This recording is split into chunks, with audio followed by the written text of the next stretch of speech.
Hola, buenas tardes. Espero que estén bien. Seguimos con esta clase de render, esta semana con más cabello que la semana pasada. Y ahora vamos a ver cómo editar los materiales de las etiquetas, que fue lo último agregado en la clase anterior. Para esto necesitamos darle un vistazo al editor de materiales avanzado, que es un editor por nodos, y es básicamente la tendencia actual y que se está propagando en todas las aplicaciones de 3D y de edición gráfica, un editor de nodos. Para acceder al editor de nodos, primero hay que tener en cuenta que ya de por sí, si quiero editar un material, le tengo que hacer doble clic al objeto que contiene el material que voy a editar. Entonces, por ejemplo, si quisiera cambiarle el color a este plástico que está acá adelante, le tengo que hacer doble clic y en la propiedad Diffuse, que en general la propiedad difusa en un material de 3D cambia el color, puedo cliquear el selector de color y básicamente reemplazarlo. Algo muy interesante de Keyshot es que tiene una librería de colores Pantone muy bien clasificada. Tiene muchos colores. Esto me permite que en el caso de tener una marca que tiene un Pantone registrado, simplemente buscarlo en la librería, buscar ese Pantone en particular y aplicarlo. Si no alcanza las librerías que ya vienen con Keyshot, en el sitio web de Keyshot se pueden descargar más librerías Pantone. Y es cuestión de arrastrar el material al objeto y queda aplicado sin modificar las propiedades físicas del material. Es decir, que el tipo de plástico sigue siendo el mismo, solo cambió el color. Esto es genial y hasta ahora no vi ningún otro motor de render que permita hacer esto, de cambiar, primero tener una librería Pantone y arrastrar el color de la librería sin que modifique las propiedades físicas del material, ¿no?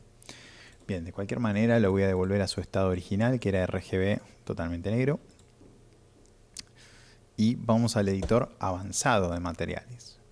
El editor avanzado de materiales se accede primero dándole doble clic a la pieza en cuestión, en este caso a la tapa. Vamos a hacer al revés. Vamos a empezar con el botón, que va a ser más simple porque hay una única etiqueta. Voy a rotar un poquitito el área de trabajo. Esto que acaba de pasar acá es bastante común. Es porque tuve algún problema con mi placa de vídeo. Qué cosa rara. Ya lo soluciono.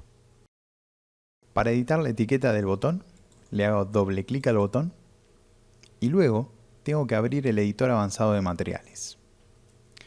Voy a apagar un segundito la cámara, así no los distrae mi cabeza ahí flotando en el medio de la explicación. Chao. En la barra de propiedades voy a buscar Material Graph, lo voy a cliquear y me voy a encontrar con este gráfico. En este gráfico de Keyshot voy a tener un nodo principal que se llama material y a él van a estar conectados todos los tipos de materiales y texturas o cosas que hagan funcionar el aspecto final del material. El primer material que está conectado a Surface es el tipo de material del objeto. Por supuesto que esto me estaría indicando que es un botón de plástico. Si hago doble clic en el nodo Plastic, se abre el panel de propiedades dentro del mismo editor, dentro de Material Graph. Acá es recomendable mover algunas de las cosas que estoy viendo en pantalla, ¿sí? Por ejemplo, el panel material que está acá a la derecha ahora me muestra la misma información que el panel Plastic Properties, o sea que hay información repetida. De momento, el panel material, o mejor dicho, el panel Project, lo vamos a cerrar por completo, ¿sí? Cliqueo acá en el botón Project para tener más espacio de visualización y poder ver mejor qué pasa con este botón mientras edito las propiedades del material. También estaría bueno, para optimizar el tiempo de actualización del botón acá, dejar visible solo esta parte del modelo. Podemos hacer clic derecho sobre el botón y usar la opción Show Only. Ahí tenemos visible el botón. Por lo tanto, podemos prestarle más atención a qué pasa con el material. Por debajo vamos a encontrar la etiqueta que conectamos, que es la imagen externa, el PNG, y el material de la etiqueta está entre medio del objeto, es decir, del nodo material. Este nodito que está acá, al cual se conecta la etiqueta, es el material de la etiqueta. Si le hago doble clic, voy a tener habilitados voy a tener habilitadas las propiedades de plástico de la etiqueta. Y acá, por ejemplo, se ve que esta etiqueta en comparación al botón es brillosa, ¿sí? Refleja la luz que está por ahí arriba, una luz blanca. Y si empiezo a modificar roughness, que es la rugosidad del material, le puedo quitar un poquito de brillo y hacerlo un plástico más semimate, por ejemplo, ¿sí? Puedo hacer un cambio adicional, que es cambiar el tipo de material. Acá arriba, en las propiedades de plástico, hay una lista desplegable con tipo de material. Dice Material Type Plastic. Si desplegamos la lista, están todos los tipos de materiales básicos o base que puede manejar Keyshot. Entonces, por ejemplo, podría cambiar esto de ser una etiqueta de plástico a una etiqueta de pintura metálica. Selecciona acá Metallic Paint en la lista. Y esto cambia totalmente el aspecto de la etiqueta. Voy a reducir, por ejemplo... no voy a reducir nada. Vamos a probar otros materiales. Lista desplegable. Selecciono directamente Metal, por ejemplo. Ahí aparece una etiqueta metalizada. Directamente no es pintura metálica, se ve metalizada. También tengo el valor de roughness. ¿Sí? Lo que cambia es el aspecto del material. Hay distintos tipos de plásticos. Hay vidrio, que en este caso no tendría mucho sentido siendo una etiqueta, porque de hecho no me deja conectarlo. Hice una cosa media rara. ¿Qué más podría poner? Anisotrópico, que es un tipo de reflejo en particular. Pintura. La pintura es muy similar al material de plástico. Yo diría que es básicamente el mismo.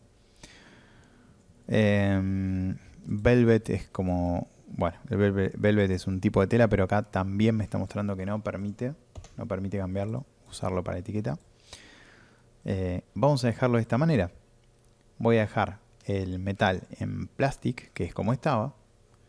Le voy a aumentar un poquitito la rugosidad. Vamos a ponerlo en 0,025. 0,025. Y vamos a generar algo que le va a cambiar la altura a la etiqueta. Va a ser una hendidura.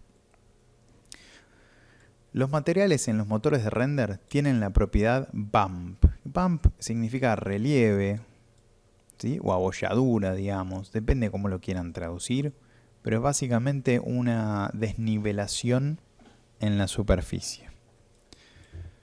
Cualquier cosa que yo conecte a bump va a influir en cómo se ve esa superficie. Cuanto más clara sea una parte de la imagen, más alta se va a ver. Cuanto más oscura, más baja.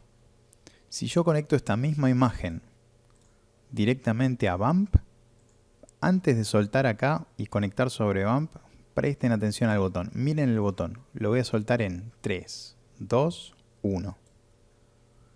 Y acá se puede ver un relieve. ¿Sí?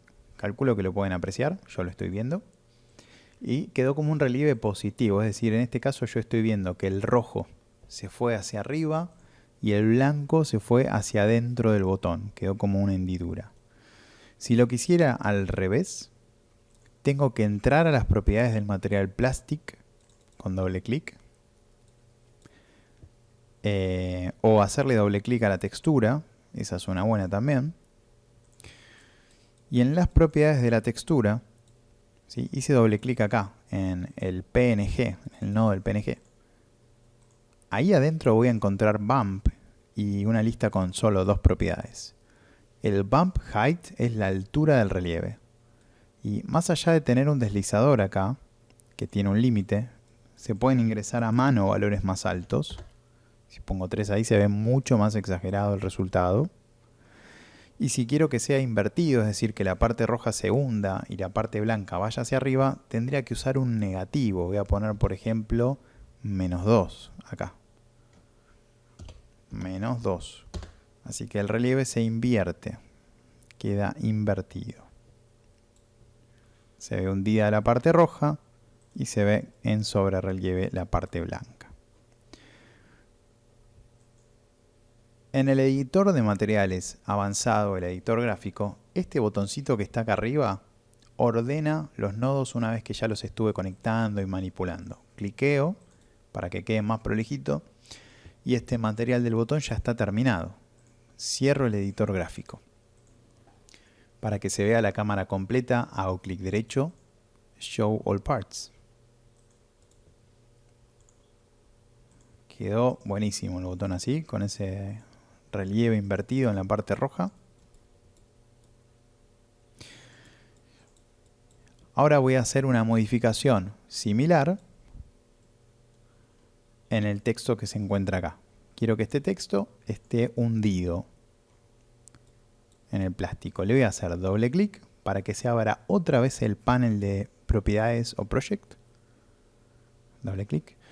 Un clic en el botón Material Graph.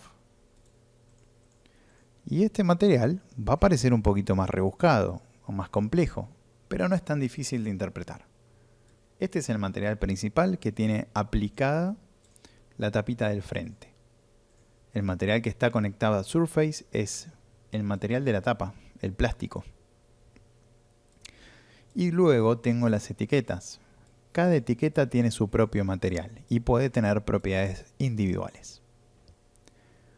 Voy a empezar por el material que dice lente, haciéndole doble clic.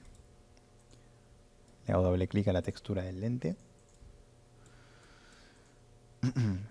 Y la voy a conectar también a Bump. Ahí conecto a Bump. ¿Sí? Ya el solo hecho de conectar la textura del lente a Bump de su material va a hacer que empiece a tener un relieve. No se ve mucho porque hay que modificarlo, ¿sí? Hay que aumentar seguramente el valor de Bump e incluso probablemente hacerlo negativo. Voy a probar. Entonces, doble clic en la textura que ya está conectada a Bump. Y en la propiedad de Bump, que está acá un poquito más abajo, Bump Height, voy a poner por ejemplo 3 o 4. Bueno, por la dirección de la luz no se termina de entender muy bien si quedó hacia adentro o hacia afuera. Lo que puedo hacer en este caso es rotar el entorno. Voy a tomar nota de la rotación que ya tiene, 92 grados, para después devolverlo a como estaba. Al rotar el entorno, para que interactúe más desde el frente de la imagen, del frente del modelo quiero decir, se puede ver mejor qué pasó con el relieve. Y el relieve está hacia afuera. No es súper visible, incluso con un valor de 4, pero quiero que vaya hacia adentro, así que voy a usar menos 4. Vamos por acá. Menos 4, Enter. Acá puedo ver que el relieve se invirtió y está hacia adentro. Como comenté antes, quiero que el relieve quiero que el entorno permanezca como estaba antes y estaba en 92,5 grados la rotación del entorno. Ok, lo último que voy a hacer con materiales, es decir, con etiquetas en realidad, es modificar el material de la batería. Para modificar el material de la batería, voy a hacer doble clic en este nodo que dice Plastic, este de acá, doble clic, y voy a cambiar el tipo de material. El tipo de material que voy a usar es un material que emite luz. Esa palabra es importante, emite luz. En la lista de Material Type voy a cambiar el Plastic por el material de tipo Emissive, es decir, emisivo, va a emitir algo, luz. El material de tipo emisivo tiene pocas propiedades. La más importante es la intensidad. Si lo subo por ejemplo a 10, aunque no se nota del todo, este material está siendo iluminado. ¿Cómo me puedo dar cuenta de esto? Si roto el objeto o incluso si le bajo el brillo al entorno, voy a Environment y bajo el brillo que está en 1.75, lo bajo, la etiqueta sigue iluminada. ¿Okay? Esto no es suficiente para que con el entorno en el brillo común, 1.7 en este caso, se entienda como iluminado. Hay que hacer un par de cosas más. Primero, voy a cambiar el color, pero yo no puedo modificar el color del PNG, lo puedo mezclar. Para mezclar el color de un PNG, primero este tiene que ser blanco.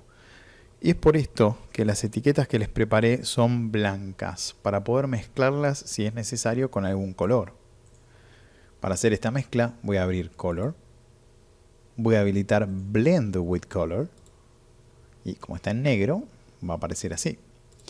Pero vamos a darle un aspecto medio celestón, ahí le voy a poner un color más saturado de azul. Acá ya empieza a tener un aspecto de encendido. Puedo aumentar más la intensidad, le voy a poner 20 o 15 mejor.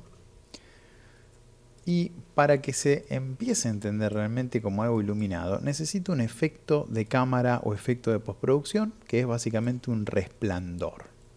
Y ahora vamos con eso y ya es básicamente la última parte. Cómo cambio el aspecto general de la imagen.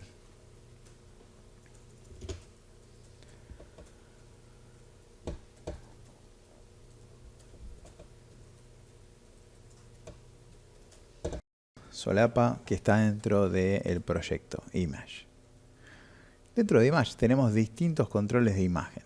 Algunos de ellos son de postproducción y otros son de corrección de color. En este caso vamos a habilitar Bloom. La opción Bloom va a generar un resplandor en todas las partes brillantes del modelo. Y si prestamos atención a la batería, a la etiqueta de la batería, al habilitar Bloom, ahora tiene un resplandor. No es lo único. Las partes blancas y en donde la luz refleja demasiado también está ese resplandor. Tenemos que modificar algunas opciones dentro de Bloom. Por ejemplo, la intensidad. Voy a subirla a 2 y acá se ve bastante fuerte. El radio en píxeles del resplandor lo voy a poner al doble, 10 píxeles, o demasiado, 6 píxeles. Acá se va a notar como si pongo 10 para exagerarlo, el resplandor se aplica en toda la imagen y se ve medio borroso. Lo voy a dejar en 6 y voy a aumentar el Bloom Threshold. Este portal o límite del resplandor lo voy a subir al máximo y lo que va a hacer es que solo aparezca en la parte más luminosa del render. En este caso, el indicador de carga de batería. Como ese bloom, ese resplandor es por píxeles, se mide en píxeles, cuidado, porque el efecto se va a ver muy distinto si en el render final esto va a tener el tamaño que se ve ahora o si va a estar en primer plano. ¿Ok?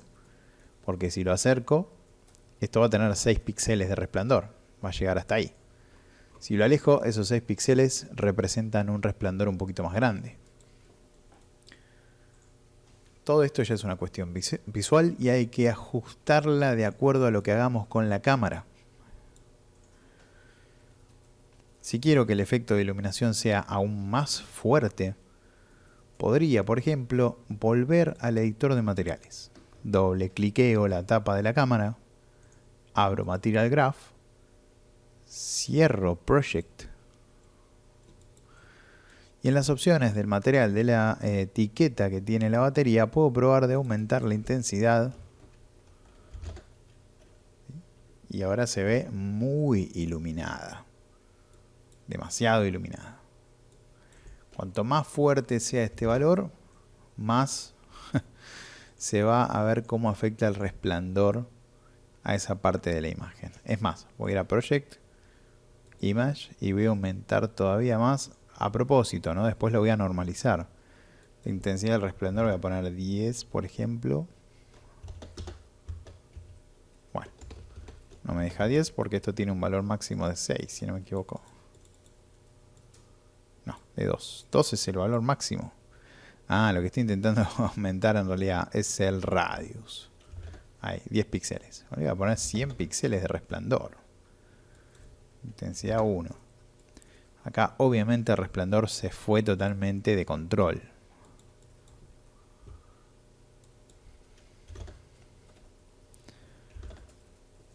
Voy a dejar 20 píxeles de resplandor. voy a bajar la intensidad de la batería a 2. Un poquito más. 6. Y sigue estando muy alto el resplandor, así que bajo el radio a 10 píxeles y ahí quedó normalizado otra vez. Entonces la intensidad del material de este indicador de carga quedó en 6. El bloom quedó con intensity 1, radius 10 y threshold 2. Cierro el material graph y ahora voy a hacer algo para configurar el aspecto final del render. Ahí mismo en Image puedo hacer correcciones de brillo, contraste. En el caso de cambiar al modo fotográfico, tengo tengo esta curva. La verdad es que en este caso técnicamente está faltando algo, que son los nombres del tipo de gama LUT. Simplemente está como lineal, contraste bajo y contraste alto. Está determinado de esta manera el tipo de curva que maneja la imagen. En realidad lo voy a dejar en lineal. Voy a ir a básico. Y lo que voy a hacer es agregarle un poco de viñetado para oscurecer los bordes. Esto lo que hace es mantener más la tensión en el producto.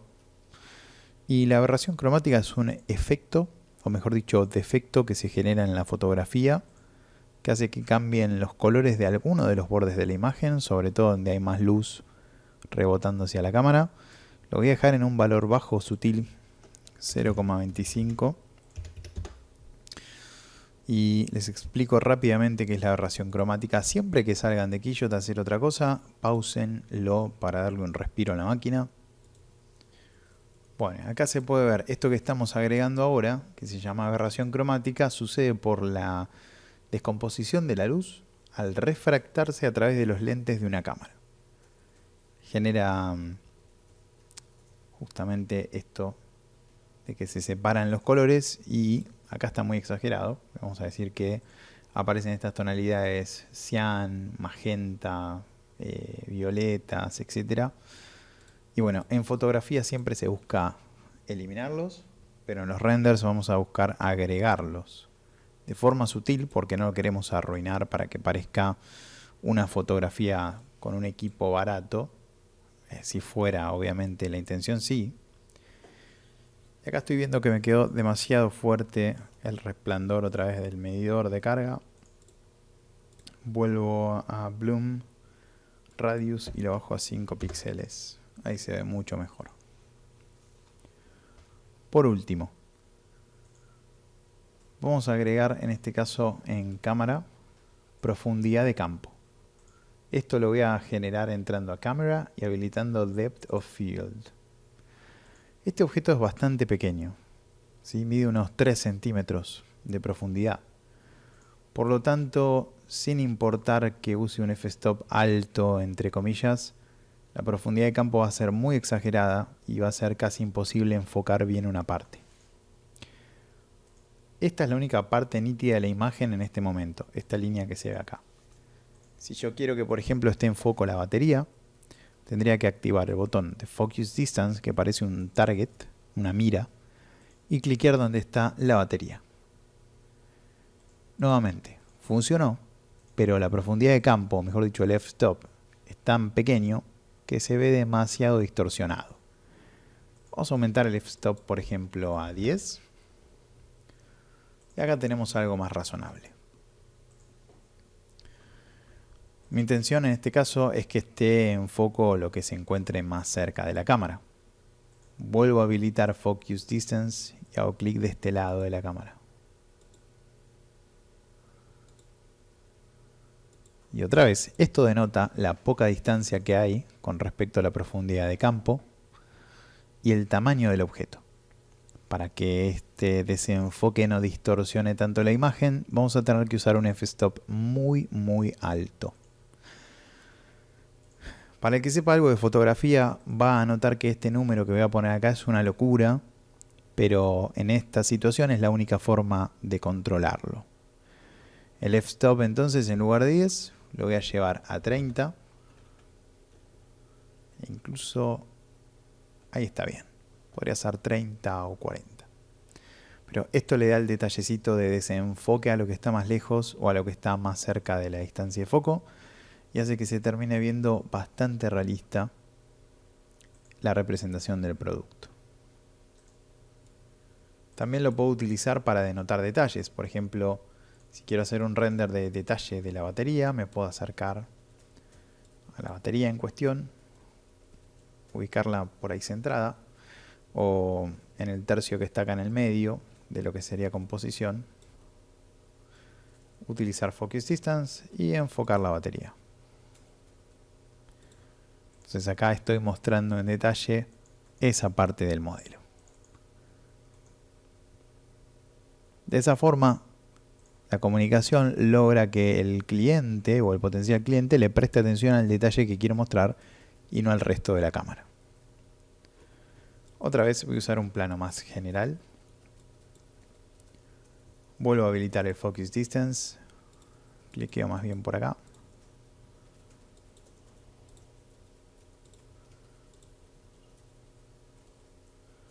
Control S para ir guardando el proyecto. Y voy a hacer la configuración para guardar el render final y con eso ya estamos terminando. Pauso el motor de render y hago clic en el botón render que está por acá abajo.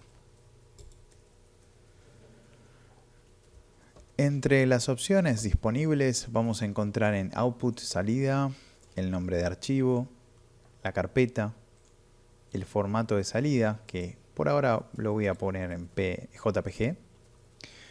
La resolución, bueno, voy a usar 1080. ¿Dónde estás 1080? No estás 1080. En lugar de 1080 aparece directamente 1920. ¿Sí?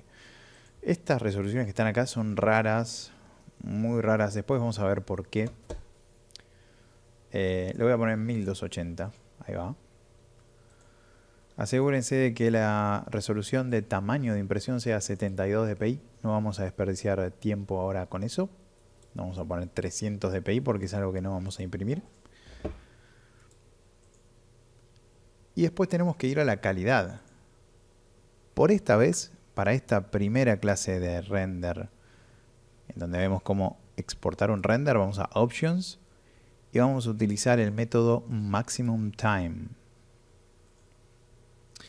¿Cómo voy a controlar el Maximum Time? La verdad es que tengo que hacer algo estimado. Miren de qué forma.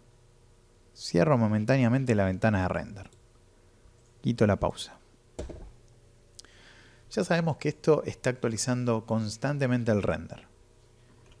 Si uso la letra H, va a aparecer este panel de estadísticas en donde uno de los datos visibles es el tiempo que transcurrió desde la última vez que moví la cámara. Es decir, cuánto tiempo estuvo haciendo el render Quixote. Le tengo que prestar atención al granulado de la imagen y al tamaño de render.